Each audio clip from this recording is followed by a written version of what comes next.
Welcome back. In this installment of our series, we'll be talking about terminology. Terminology is probably the most recognizable part of specialized language. It's certainly one of the most important. All communities have their in-group terms. Think about how difficult it can be to follow the jargon of, say, rock climbers or video gamers if you don't climb or game yourself. The same is true of the academic world. However, terminology is also one of those words that can have different meanings depending on the context. For most people, it's basically a synonym for vocabulary. However, depending on what's being discussed, it can actually refer to several distinct things. For example, it can refer to a linguistic resource, such as database information in computing, an academic discipline, as in applied linguistics, philology, or translation studies, or the technical designation of a specific concept in a given field, that is, the specialist vocabulary particular to that field. In this video, we'll basically be referring to this latter definition, that is, the idea of terminology as primarily a specialist vocabulary, often highly specific to a given academic field.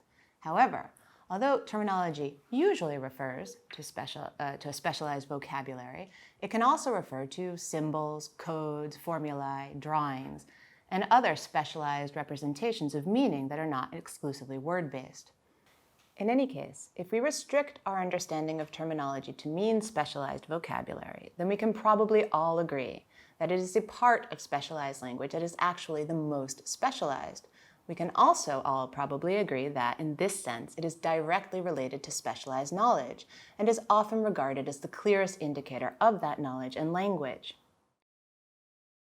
Whether you express it through words or symbols, understanding and using the correct terminology in your area of specialization is one of the most important learning processes of your university education.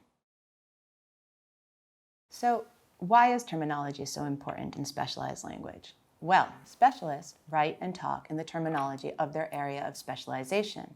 In fact, they're expected to do this. So any failure to use that terminology might be regarded as a failure to act professionally. Terminology facilitates precision of reference. That's its primary purpose. However, it can also, whether openly or subliminally, act as a marker of professionalism and an indicator of belonging to a specific academic community. However, although it can sometimes seem like terminology is being used to keep non-members out of the conversation, it is actually far more concerned with clarity of communication.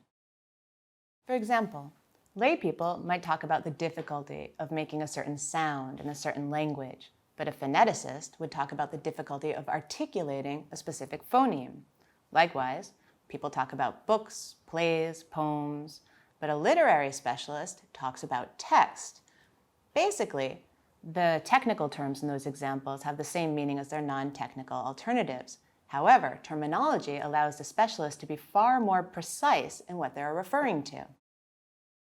Let's take a closer look at our examples. When phoneticists refer to articulation, they're not talking simply about making sounds. They're referring to how these sounds are formed by the flow of air through the vocal cords in a specific point of the mouth. Likewise, when they are talking or writing about phonemes, they do not simply mean a sound. They're referring to a perceptually distinct acoustic unit that distinguishes one word from another. Sure, the use of this terminology is an indicator of their professional or academic field, but more importantly, it allows them to be more precise and complex in their reference. Now let's look at our second example.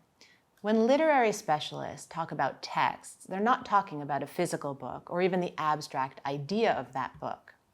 They're talking about the linguistic and cultural content of that book, and therefore the ways in which that content facilitates their study.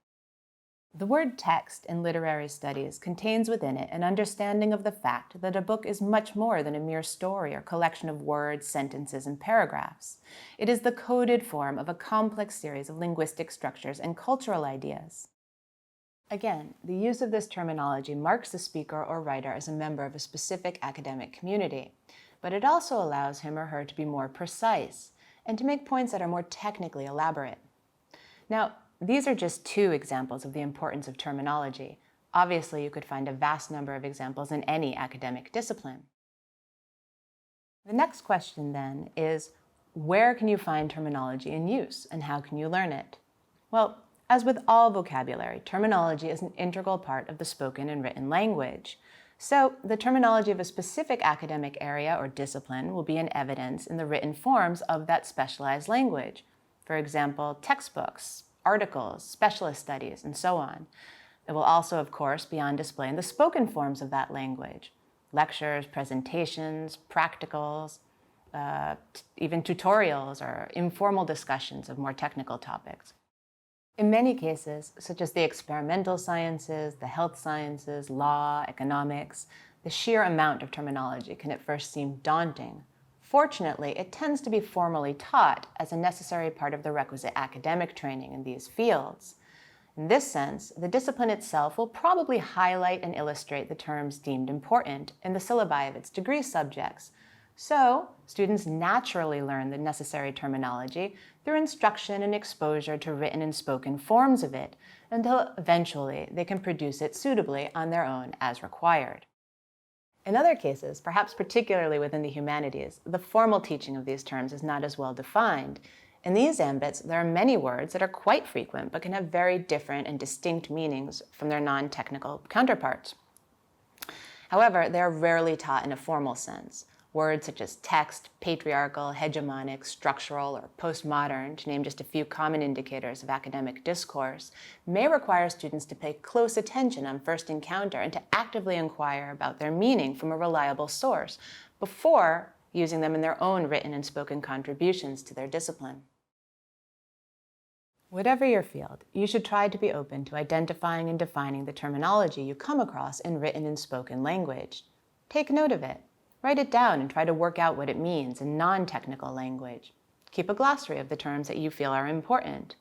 Above all, don't be afraid to ask your peers or teachers for clarification.